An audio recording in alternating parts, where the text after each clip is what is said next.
Hi, this is Mark Laughlin with the Ambidextral Gunfighter. Welcome to the Ambidextral Gunfighter Proving Grounds, and I'm going to do a little bit of run and gun today.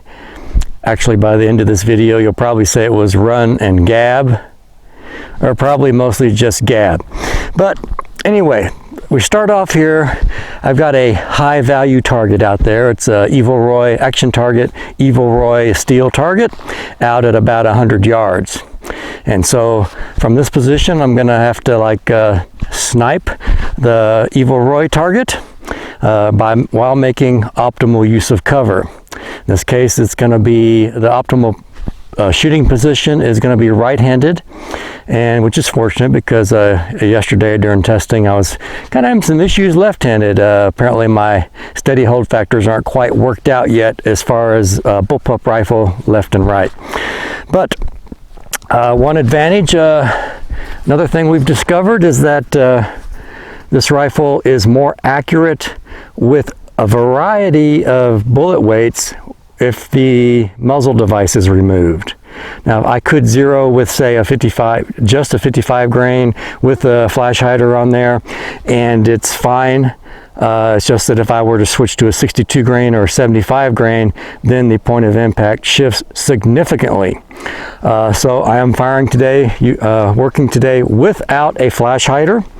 And now another thing, I've got another video coming out which is on showing the difference in low light conditions between say a 20-inch barrel without a flash hider versus a 16-inch barrel with a flash hider. And it was pretty surprising. The 16-inch BCM with a flash hider, just a standard birdcage flash hider, had a pretty big ball of fire out of it in low light conditions, whereas this 20-inch barrel was pretty mild in comparison. Now of course if I ran the 20-inch barrel with the birdcage flash hider, it did attenuate it even a little bit more, but there was no from the shooter's perspective especially, there was no flash of light like there was with the BCM, the shorter 16-inch barrel. Now another thing is with this bullpup, even though it's a very compact rifle and I'm able to get in behind cover and stay concealed or protected from incoming fire, it has a 20-inch barrel, so I'm going to be have the capability of delivering hydrostatic shock all the way out to I think a little bit beyond 200 yards. Whereas if it were I were shooting the BCM with the 16-inch barrel, I'd be good for hydrostatic shock out to I think it's about 125 yards. Now from this position, I'm using the KelTec RDB, which is a 5.56. Now if this my shot here on this high value target were say 75 yards or less, I might actually favor a 22 rifle with a suppressor on it. It's about 100 yards, so that's kind of pushing the limits of 22, so we'll stick with the 5.56 here. It's going to be unsuppressed and without any flash protection, although it's not real significant on this.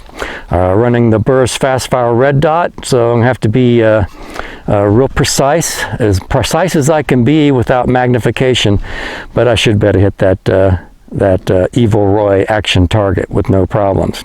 So once I've made the shot here, then I've got to move off the X and climb up over this hill, drop down over the other side, and then slide into cover and engage a second target.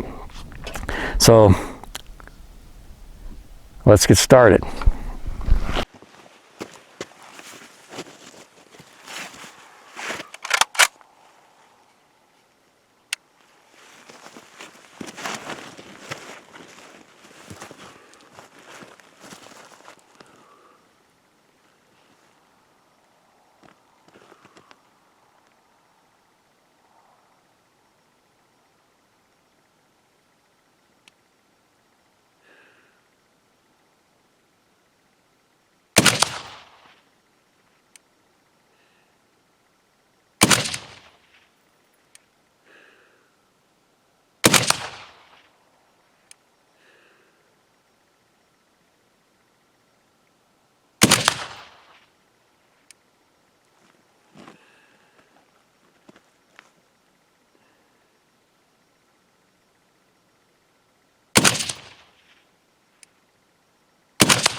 All right, so we successfully took out the high value target and got off the X and managed to move to cover here undetected by our opposition. And that kind of brings me to a point is the so-called practical shooting sports with their stopwatch obsession kind of is a little bit not good for gunfighting. Let me explain kind of why, or use an example.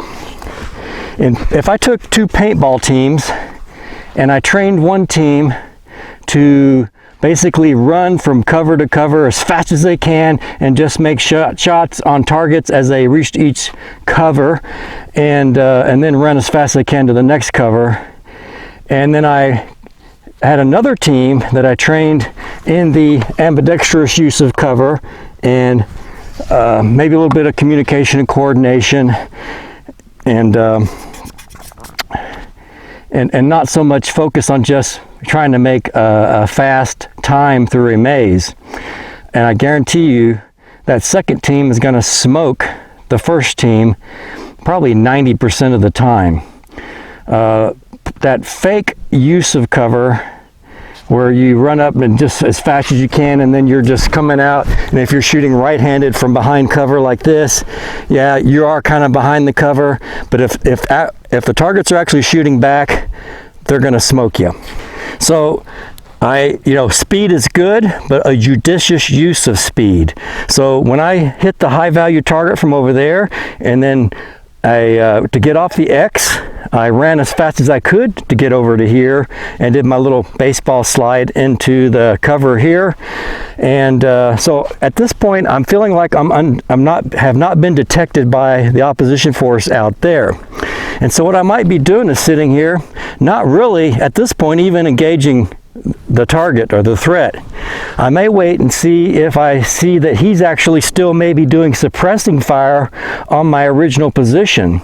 Now, if that's the case, then I can suspect that he doesn't know I'm here, and then I can try to figure out, okay, where is he going to move? If he thinks I'm over there, where is he going to move next? And then I post up over here saying, I bet he's going to move over to that spot to try to flank that position over there. So I'm posted up here ready to take him out when he makes that move.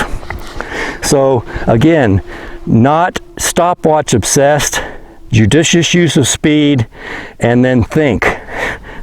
Try to think, like that famous hockey player, was it Gretzky, said to skate where the puck is going to be, not where it is. And so you got to think, an order or two ahead to be successful in gunfighting. Okay, so now I'm in this position. We've eliminated the high value target. Now I'm going to engage from cover here the target that's actually behind cover a little bit over there, and then take him out. And then again, we're going to get off the X and try to get, escape and evade our way out of here.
Okay, now this guy was a little bit behind cover, and that's why I had to catch the edge of the A zone here. There's 2 shots right there. Now, he was not making optimal use of cover. Otherwise, the only shot I would have had was just a very sliver of this edge. So, advantage me because he isn't ambidextrous and isn't making optimal use of cover. And he's one dead bad guy. All right, we took out that secondary target that was in our way of getting off the X, and we shifted over here, and it turns out his brother's just over this little hump of dirt here. You can probably actually see him. I'm down here avoiding incoming fire from him. So we capitalized on the kill to make the quick movement here. We knew that that lane had been opened up because that guy was gone, so we could make the move here safely. I did the shot left-handed to minimize my exposure to his threat, and that allowed me to get over here. Now, in paintball, of course, making optimal use of cover is critically important. And another way you can kind of carry cover with you is with body armor. Now, a lot of people are, big into body armor. Now, one thing we found in paintball is once the teams become fully ambidextrous, it is actually very rare to get hit anywhere in what you'd call the A zone, in your vital organ area. And so, if you're truly fully ambidextrous, the advantage of body armor may be diminished a bit. It may not be completely necessary. Now, if I had to make the choice, body armor or ambidextrous, I would definitely choose being ambidextrous. That's with you all the time. You don't have to actually put on the body armor. You don't have to put on being ambidextrous. It's just with you. It's a part of you. And so it's not something you have to don in preparation for battle. Another thing is that body armor, there's opportunity cost in your loadout. It's pretty heavy. So that means less other equipment, whether it's first aid gear, extra magazines of ammo. Also, body armor makes some mobility a little bit challenging. For example, diving for cover. Now, that's something we do a lot in paintball. It'd be pretty tough to dive with body armor. It'd probably hang up on stuff. And then that's the other thing is when you're transitioning from left to right, body armor is something you have to keep aware of as far as getting the buttstock out clear of it and then bringing it back in. That's one reason I do that mag well type transition. Body armor also is a lot of weight, so it's inertia. It's inertia that you have to overcome when you're snap shooting or rotating like a turret. It's just extra weight to have to move. And so it's weight you have to accelerate to move to another target, and it's weight that you have to stop that inertia when you get on target. The way I look at it, body armor is great for if you're patrolling, but once you're in a gunfight, once the gunfight has really gotten in progress, then the ambidextrous skills are going to take over and pretty much make the body armor not so valuable. Okay, so now I've got to do I'm going to have to do kind of a little crawl, squeeze around this hillside, get my muzzle clear of the cover, and take out that guy's brother just over there, and then we're going to run up the hill up that way, and we've got probably got some more threats to deal with over there too. So here we go.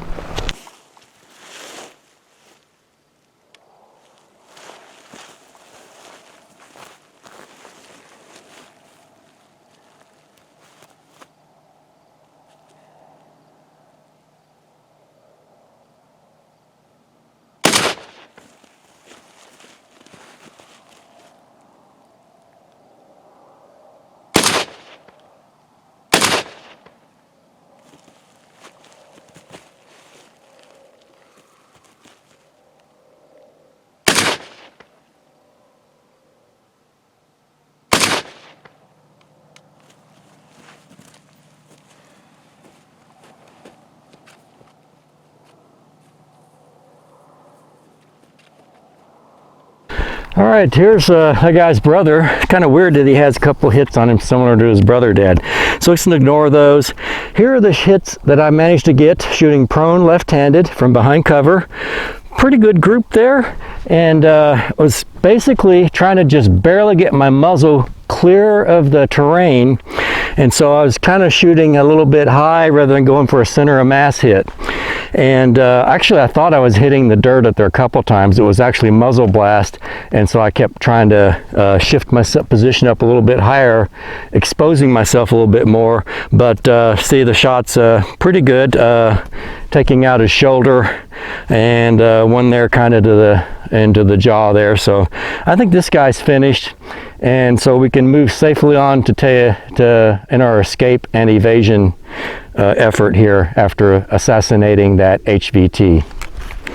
I noticed that this guy's pretty small, probably half the size of a typical American. Kind of makes me think that maybe he's about the same size as the threat we'll be facing. I don't know. Next target. Okay, so before we charge over this next hill and engage the next target, it's helpful to know your opponent. And you need to know if you're dealing with a first order thinking opponent, second or third order thinking opponent. Things are much simpler if it's first order. To give you an example, years ago, back in the paintball days, I went down to play in Colorado, and I was playing on I teamed up kind of this, we established a little team, a three-man team with a couple of novice players, and I was playing with the two novice players, and we were playing against a professional team, really good team, Colorado shooters. And I was being kind of a veteran. I knew a little bit about our opponent.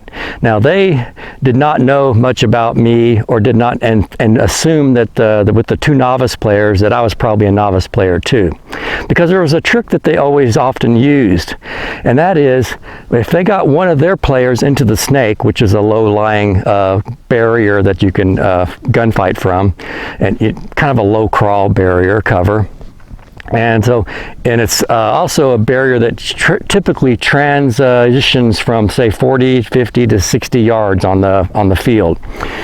And so when they got one of their players in the snake, what they did is that team actually started yelling, "Snake, snake, snake, snake," because they knew that the novice players would just suddenly would muzzle, switch from where they were covering, switch over to focusing on the snake, focusing on the threat that they imagined in that snake. Well, as soon as I heard the shooter's team yelling "snake, snake, snake," I knew their ploy. So basically, I moved to a position to take out the guy that I knew was going to be coming around on the opposite side of the field, and took him out with ease, because he didn't expect me to be there, and then I had easy shots on the remaining players and took them out single-handedly, basically. You don't often get to do that, but that's to know your enemy is to be able to defeat your enemy. Now, there's a terrific quote that I like to reference pretty routinely. It's Sun Tzu, The Art of War. It says, "All warfare is based on deception. Hence, when able to attack, we must seem unable. When using our forces, we must seem inactive. When we are near, we must make the enemy believe we are far away, and when we are far away, we must make him believe we are near. We hold out baits to entice the enemy, feign disorder, and crush him." Sun Tzu, The Art of War. Probably one of the most, in my opinion, the most important quotes in fighting, gunfighting, and geopolitical strategy. Okay, let's breach this next hill.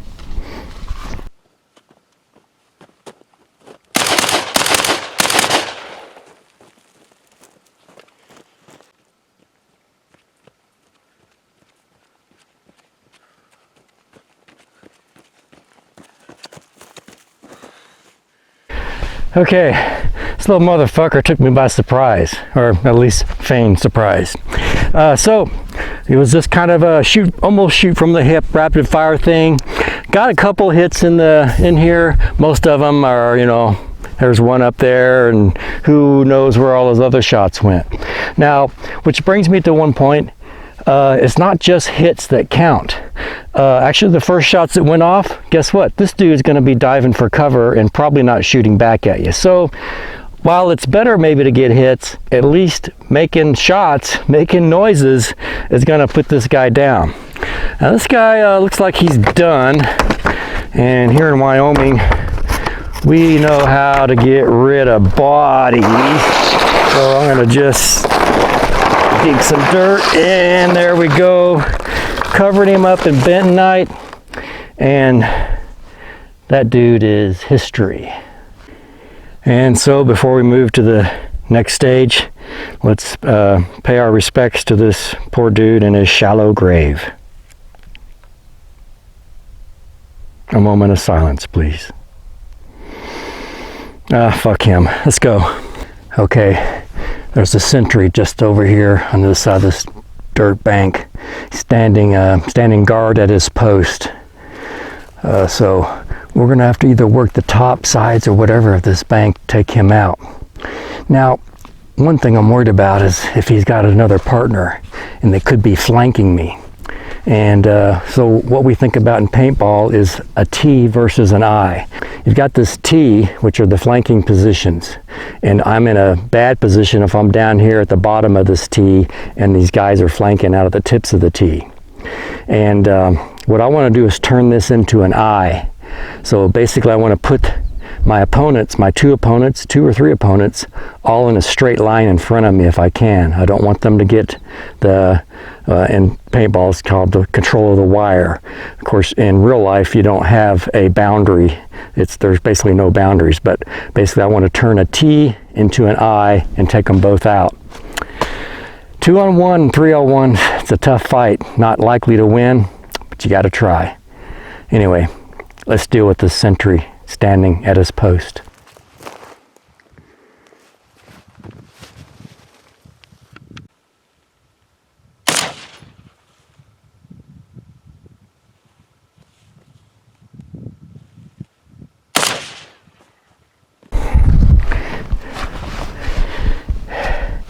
All right, we took out the sentry.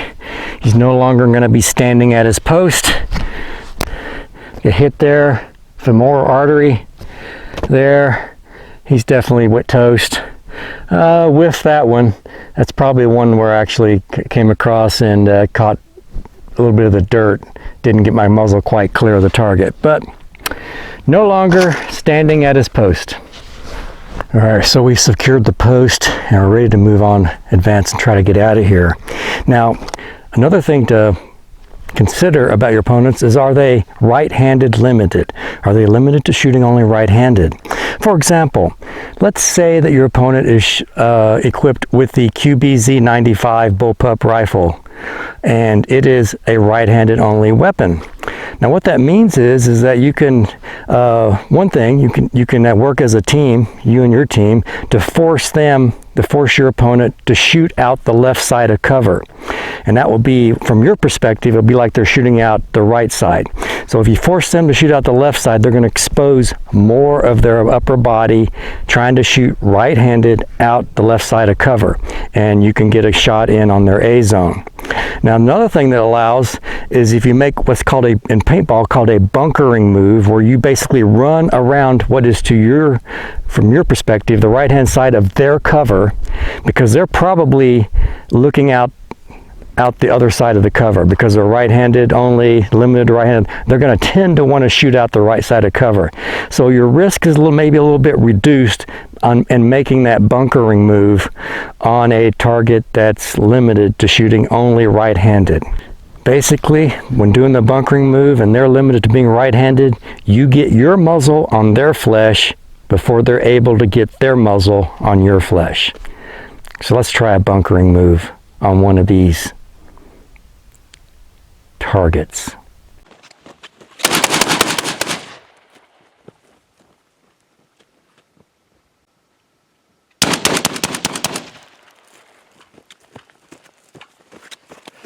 So, successful gunfighting is just improving your probabilities. Even though an ambi paintball player will defeat a non-ambi gunfighter 85% of the time, there is still that 15% of the time.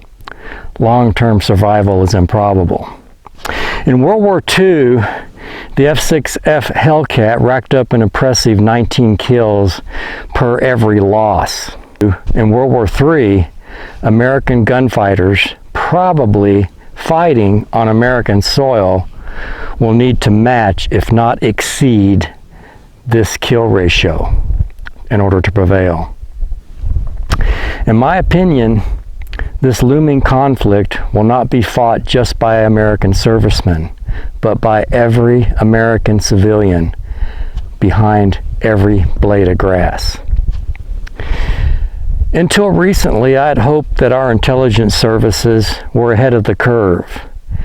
After reading General Robert Spalding's book, Stealth War, I am disappointed to learn that he is just one of a few raising the alarm about the People's Republic of China, and even still is yet oblivious to the warnings of James Angleton, Anatoly Gletsyn, Jan Senja, Stanislav Lunev, Ken Alabek, and Joseph Douglas.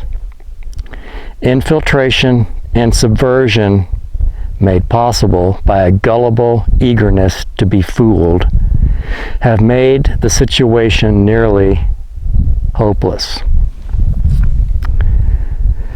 So get up away from that shooting bench. Learn to shoot from field positions. Learn about natural point of aim at a Project Appleseed rifle marksmanship clinic. Earn your rifleman patch. And then proceed to attend a Project Appleseed known distance event and get your long range patch as well. Learn about movement. Become ambidextrous. It isn't hard. It ain't hard at all. Find like-minded, communicate, coordinate, secure your logistical back channel. Go to a paintball field, the one with the inflatable bunkers. Go there to play some X-ball type paintball, speed ball, not the woods ball, not the scenario fields. You want the high intensity crucible of tournament paintball. Here you will learn, reinforced by ballistic impact, the importance of optimal use of cover. In my opinion, it is probably the only way to internalize this skill. Once you internalize this optimal use of cover via being ambidextrous, you're going to find that rifles like the KelTec RDB, the Desertec MDR, make the AR and M4 platforms seem like relics. Once you become unconsciously ambidextrous, where you don't have to think about it, the ambidextral gunfighter requires perfectly mirrored controls. When I'm shooting ambidextrous, I don't think, okay, I'm shooting right-handed, now I'm shooting left-handed. All I think of is I am shooting the best way given the cover I have or the terrain I have. And with your brain's bilateral transfer, it automatically basically mirrors skills from one side to the other. Just imagine if your trigger were crisp and broke at 3 pounds right-handed, but when you switched to left-handed, it was 15 pounds and gritty. It's a recipe for disaster, poor marksmanship, etc. And it's the same thing with all the other controls. They need to function identically on both sides. I have an example where I was shooting my AR at a Project Appleseed known event. It was for instructors only, and it was the first time I was shooting the BCM AR at a known distance event. And I shot right-handed first and qualified, got my rifleman score right-handed, and so then I switched to left-handed. And when I got to stage 2, where you got to do the magazine change, and you have a sort of limited time. You got 55 seconds, and so I made the 2 shots. Made 2 shots. I was left-handed, and then I reached up to push the mag release button, and nothing happened. I was just in the zone, and I pushed again. Nothing happened. I pushed, and tried to yank the magazine out, and it wouldn't come out. And then I had to come out of the zone and go, oh yeah, I'm shooting left-handed. There is no magazine release for a left-handed shooter on the AR. And that's what I'm talking about, bilateral transfer. That's why you have to have perfect mirroring on your carbines. And that's why Desert Tech MDR and KelTec RDB have it right. Not only are they perfectly mirrored, but they have the balance that help make the transitions from left to right easier, smoother, and faster. Anyway. Okay, so we made it back to our forward operating base here at the Ambidextral Gunfighter Proving Grounds.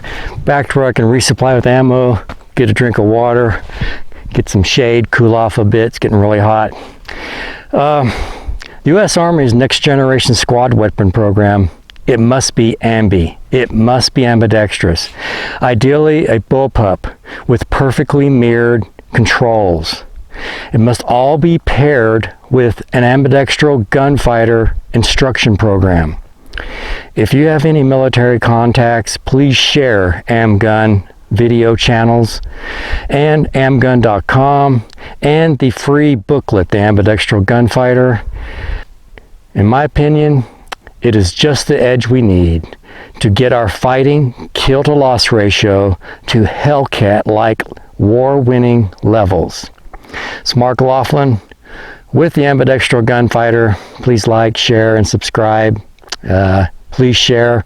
My goal is to get this program basically implemented in the U.S. military. I think we're going to need it, and civilians are going to need it as well. I fear we're going to need it on our home soil. Please develop your marksmanship skills, get yourself supplied up, geared up, and trained up. Thanks for watching.